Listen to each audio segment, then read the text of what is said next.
సుకన్య గారి గురించి 3 రోజుల క్రితం వరకు కూడా నాకు ఏమీ తెలియదు. ఆమె గారు ఎవరో కూడా తెలియదు. కానీ 4 నెలల క్రితమే ఫోన్ చేశారు, 3 నెలల క్రితం ఫోన్ చేశారు, నెల క్రితం ఫోన్ చేశారు, 3 రోజుల క్రితం కార్డు ఇన్విటేషన్ పట్టుకొని ఇంటికి వచ్చారు. ఈ విషయం ఎందుకు చెప్తున్నంటే, నృత్య గురువు, శిక్షణ గురువు వరలక్ష్మి గారు పరమపదించారు కాబట్టి ఆ యొక్క సంతాప సభల్లో, ఆ బాధలో మనం ఆమెకు సంబంధించినటువంటి కార్యక్రమం చేయకూడదని ఒక మంచి సద్గుణంతో, సద్బుద్ధితోని వారు పోస్ట్పోన్ చేసుకొని ఈరోజు ఇంత బృహత్తరమైన కార్యక్రమం నిర్వహించటం నిజంగా మనస్ఫూర్తిగా నేను సుకన్య గారిని, వారి దంపతులిద్దరిని కూడా అభినందిస్తున్నా. భిన్నత్వంలో ఏకత్వం అని, భార్య ఈ పని చేస్తాను అంటే ఆయన డిఫరెంట్ ఫీల్డ్లో ఉన్నప్పటికీ కూడా భార్యని కోఆపరేట్ చేస్తూ ఆమె ఇన్విటేషన్ ఇవ్వాలి అంటే వెంట పెట్టుకొని తీసుకొని వచ్చిన భర్త నీకు దొరకడం కూడా అదృష్టమేమో. ఒక పని చేస్తా అని భార్య అంటే ఈ రోజుల్లో భర్త సహకరించడం పెద్ద గొప్ప ఎసెట్ అది. అదేవిధంగా భర్త ఎటు తిరిగి వచ్చినా చీదరించుకుంటూ అన్నం పెడితే అది ఆరోగ్యం ఎక్కదు. మనస్ఫూర్తిగా నవ్వుతూ అన్నం పెట్టి ఆశీర్వదించి ఆయన ప్రశాంతంగా కూర్చున్నప్పుడు క్లాస్ పీకాల, నువ్వేం సంపాదిస్తున్నావు, మన పిల్లలు ఎదుగుతున్నారు, మన సంపాదన ఏంటి, మనమేంటి అని.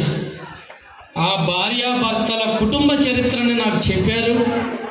వారు చక్కటి కుటుంబం నుంచి వచ్చిన వాళ్ళు, వాళ్ళ మామయ్య గారి దగ్గర నుంచి కూడా. కానీ ఒక్క విషయము, నేను లేట్ అయినందుకు ఈ పిల్లలు, ఈ చిన్నారులందరి ముందు కూడా మీ కార్యనిర్వాహకురాలైనటువంటి సుకన్య గారికి నేను శిరస్సు వంచి క్షమాపణ అడుగుతున్నాను. ఎందుకు అంటే షార్ప్గా 9 గంటలకు రండి సార్ అని చెప్పారు. ఒక్క నిమిషం చిన్నారులు. భద్రాచలానికి ఆనుకోనున్న గుండాల అనే ప్రాంతంలో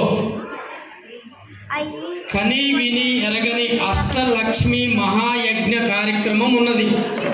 రేపు మార్చి 12 నుంచి 23వ తారీఖు వరకు ఆ కార్యక్రమానికి శ్రీ శ్రీ శ్రీ పీతాంబరం రఘునాథాచార్య స్వామి వారి ప్రెస్ మీట్ ఉంది. ఆ రోజు కూడా చెప్పాను వాళ్ళకి. దానికి స్థానికుడు కాబట్టి ఎమ్మెల్యే గారిని పిలిచి ఆ బ్రోచర్ ఆవిష్కరణలో కొంచెం లేట్ అయిన మాట వాస్తవం. కొంచెం కాదు, బాగానే లేట్ అయింది. సుమారు ట్రైన్ 2 గంటలు లేట్ నడిచింది. కాబట్టి అప్పటికి పిల్లలందరూ ఆ డ్రెస్సు వాళ్ళు అట్లా తయారైన పిల్లలు ఎక్కువసేపు ఉండాలంటే అవన్నీ వాళ్ళు బిగుతుగా ఉంటాయి. కాబట్టి నా కొరకు ఇప్పుడు వెయిట్ చేసినందుకు చిన్నారులకు కూడా మనస్ఫూర్తిగా ఆశీస్సులు. కానీ ఒక్క విషయం ఏంటంటే, ఏ కార్యక్రమం దగ్గరికి, ఎవరి దగ్గరికి వెళ్ళినా కార్యక్రమాన్ని ఉద్దేశించి, మనుషుల్ని ఉద్దేశించి ఖచ్చితంగా ఎటువంటి ప్రోగ్రాం అయినా, ఎటువంటి వ్యక్తి అయినా, ఎటువంటి వ్యవస్థ అయినా మనము పొగడ్తలతోని పొగిడి వెళ్తాం. కానీ ఇక్కడ మనస్ఫూర్తిగా చెప్తున్నాను నేను, అసలు ఇది సుకన్య గారు ఫస్ట్ టైం చేసేటువంటి కార్యక్రమం అని నేను అనుకోవట్లేదు. ఎందుకు అనుకోవట్లేదు అంటే, ఇట్లాంటి మహా నృత్యాభిషేకాలు కావచ్చు, బాలోత్సవాలు కావచ్చు, నాట్య నీరాజనం కావచ్చు, మరిన్నని చెప్పలే కానీ 100 పైగా పార్టిసిపేట్ చేస్తుంటా నేను. 100 కార్యక్రమాలకు వాళ్ళని పిలిస్తే నేను ఒక 80-85 కార్యక్రమాలకు వెళ్ళి ఉంటా. కానీ ఒక్క విషయం చెప్పదలుచుకొని ఉన్నా. ఇప్పుడే నా ముందే కూచిపూడి చిన్నారులకి మనందరం అప్రిషియేషన్స్ ఇచ్చాం. సుకన్య గారు అప్రిషియేషన్స్ ఇవ్వటము అంటే ఒక 5 రూపాయల కార్డు మీద సంతకం పెట్టిస్తారో ఏమో అనుకున్నా. కార్డు మీన్స్ ఇంత పొడుగుండేటువంటి ఒక మందమైన పేపర్, దాన్నే సర్టిఫికేట్ అంటారు. లేదా అప్రిషియేషన్ అంటారు, లేకపోతే పార్టిసిపెంట్ అంటారు. కానీ ప్రతి చిన్నారికి చక్కటి శాలువాతోని, పట్టు వస్త్రంతోని, అలాగే షీల్డ్తోని, దీన్ని మెడలో ధరించిన దానితోని కలిపి ఒక గొప్ప షీల్డ్ తయారు చేసి ఇచ్చిన ఆ సుకన్య గారికి ముందు ఆ శ్రీరామచంద్రుడు, అన్నపూర్ణ సమేత రామలింగేశ్వర స్వామి అనుగ్రహం ఆమెకుండి ఇలాంటి కార్యక్రమాలు బాగా నడపాలని స్వామిని నేను శిరస్సు వంచి నమస్కరిస్తున్నా. అలాగే నటరాజస్వామిని కూడా వేడుకుంటున్నా.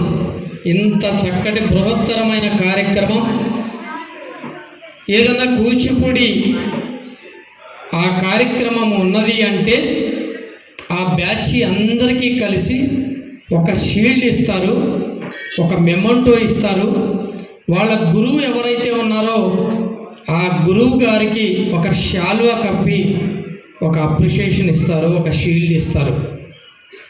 ఇక్కడ పార్టిసిపేట్ చేసిన ప్రతి చిన్నారికి, ప్రతి నాట్యకారిణికి వారు అలా ఇచ్చారంటే వారి మనసు ఎంత గొప్పదో ఒక్కసారి చప్పట్ల ద్వారా మన అందరం మనస్ఫూర్తిగా వారిని ఆశీర్వదించాల్సిందే. మనసు వెన్న, మనిషి చిన్న. ఆమెను చూస్తే నాట్యకారిణి లాగా కూడా అనిపించాల నాకు. కానీ నాకు ఇది బాగా కోరికుంది సార్, నేను ఇట్లా చేయాలని అనిపిస్తున్నది. ఆమె మనసు భార్యాభర్త మా ఇంటికి వచ్చినప్పుడు ఒకటి మటుకు అనుకున్నా, ఏమా 3 నెలల క్రితం నాకు ఫోన్ చేశారు, మళ్ళీ చేయలేదమ్మా అంటే, వరలక్ష్మి మేడం పరమపదించారు కాబట్టి బాగుండదని ఆపాం సార్ అని. అప్పుడే ఆమె విజ్ఞత ఏంటో తెలుసుకున్నాను నేను. ఎంత గొప్ప విజ్ఞత! వాళ్ళ ఇంటి పేరిట ఆమె కాదు, వాళ్ళ నైబర్ కాదు, కానీ వాళ్ళ పాపకి గురువర్యురాలు, ఈ ప్రాంతానికి గురువర్యురాలు. వేలాది మందిని తీర్చిదిద్దిన వరలక్ష్మి గారికి కూడా మనం నివాళులు అర్పించాలి మనస్ఫూర్తిగా. అటువంటి వరలక్ష్మి గారు పరమపదించారని వారు పోస్ట్పోన్ చేసినప్పుడే వారు మనసు వెన్నని అనుకున్నా. కానీ వీడికి వచ్చినాక ఆ అప్రిషియేషన్స్, ఆ మెమోంటు, ఆ షీల్డ్ చూస్తే నాకు అనిపించింది. నాకు తెలిసి ఆమె ఏదో డోనర్స్ కాడికి పోయి 10 మంది డోనర్ల కాడ కూడా ఏమన్నా తెచ్చారు అనేది నేనైతే 1% కూడా అనుకోవట్లేదు, జరగలేదు కూడా. అటువంటి మంచి కార్యక్రమాన్ని నిర్వహించి వారు ఈ రోజున ఇంతమంది పిల్లలని, సాక్షాత్తు నటరాజుడు ఎవరు? శివుడు. ఆ శివుడు ప్రత్యక్షమైనటువంటి 100 సంవత్సరాలు దాటిన ఈ దేవాలయంలో, పవిత్ర దేవాలయంలో పర్మిషన్ తీసుకొని చక్కటి డయాస్, చక్కటి మైకు ఏర్పాటు చేసుకొని ఇంతమంది చిన్నారుల్ని వారు క్రోడీకరించి, సేకరించి వారితోని నాట్య కార్యక్రమం నిర్వహించారంటే ఇంకా ఎంత చెప్పినా తక్కువే వారి గురించి. అంత బాగా నిర్వహించారు. ఇక్కడ వచ్చినటువంటి చిన్నారులు కూడా చిన్న కార్యక్రమమో ఏమో అన్నట్లు కూడా తయారవ్వలేదు. ఆ చిన్నారులను చూస్తుంటే ఎంతో మనకి ముచ్చటేస్తుంది, ఆనందం వేస్తుంది, సంతోషం వేస్తుంది. కాబట్టి ఇంత మంచి కార్యక్రమాన్ని పార్టిసిపేట్ చేసిన ప్రతి చిన్నారికి కూడా ఆ రాముడు ఆశీస్సులు, ఆ పరమేశ్వరుని ఆశీస్సులు ఉండాలని, మీరు ముందుగా మంచి స్థాయికి ఎదగాలని, మీలాంటి చిన్నారులు మహిళామూర్తి అయిన 17 సంవత్సరాల చిన్నారి ఈ భద్రాచలం ప్రాంతంలో పుట్టి, ఇక్కడే పెరిగి, ఇక్కడే ఇదే కాలేజీ గ్రౌండ్లో ఆమె బ్యాటు పట్టుకున్న స్త్రీ ఇవాళ ప్రపంచంలోనే తెలంగాణ భద్రాచలాన్ని గుర్తించిన గొంగిడి త్రిష. కాబట్టి నేను ఆమె పేరు ఎందుకు ఉచ్చరించాల్సి వచ్చింది అంటే, ఇక్కడికి వచ్చిన ప్రతి చిన్నారి మీ దాంట్లో మీరు నిష్ణానితులై కూచిపూడి నృత్యంలోంచి కారిణిగా పెద్ద స్థాయిలో మీరందరూ ఎదగాలని ఆకాంక్షిస్తూ, ఆశిస్తూ, దగ్గుపాటి పురంధేశ్వరి గారంటే తెలియని ఎవరు ఉండదు. సాక్షాత్ నందమూరి తారక రామారావు గారు. ఆమె కూడా కూచిపూడి నేర్చుకుంది. ఈ రోజుకి ఆమెకు ఉన్న వయసుకు కూడా కూచిపూడి నాట్యం చేస్తారు మేడం అక్కడక్కడ. అందుకని దీనికి తారతమ్యాలు, వయసు, కులము, మతము, భేదము, ప్రాంతము, వర్ణము ఉండదు. కాబట్టి ప్రతి స్త్రీ కూడా, ప్రతి చిన్నారి కూడా పార్టిసిపేట్ చేస్తే దానితో పాటుగా మీకు ఆరోగ్యకరంగా ఉంటుంది. శారీరకంగా మీరు ఎప్పుడైతే దృఢంగా ఉంటారో మీ మానసికంగా కూడా మైండ్ కూడా చాలా దృఢంగా ఉంటుంది. ఈ మానసిక కవలికల వల్ల సైన్స్ ప్రకారంగా చూస్తే కూడా మీరు చాలా ఆరోగ్యవంతులుగా ఉంటారు. అందులో మీకు కూడినటువంటి యోగా దొరుకుతుంది, అందులో మీకు కూడినటువంటి ధ్యానం దొరుకుతుంది, అందులో కూడినటువంటి మీకు ఒక టెక్నిక్ దొరుకుతుంది. అంటే ఏమిటి అంటే ఎలాగ మనిషి ఎలా చేయాలి అనే ఒక భావన వస్తుందో, ఆ కదలికల ప్రక్రియ ఎలా ఉంటుందో మీ మానసిక ప్రక్రియ కూడా అంత దృఢంగా ఉంటుంది. అలాగా సైన్స్ ప్రకారంగా చాలాసార్లు ప్రూవ్ అయింది.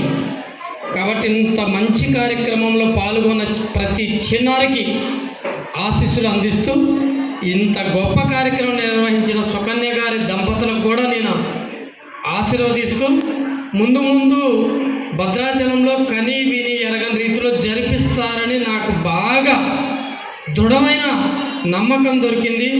ఖచ్చితంగా చేస్తారు కూడా. చేయాలని ఎంత చేసినా మీరు ఇలా నిరాడంబరంతోనే చేయండి, ఆడంబరంతోనే చేయకండి.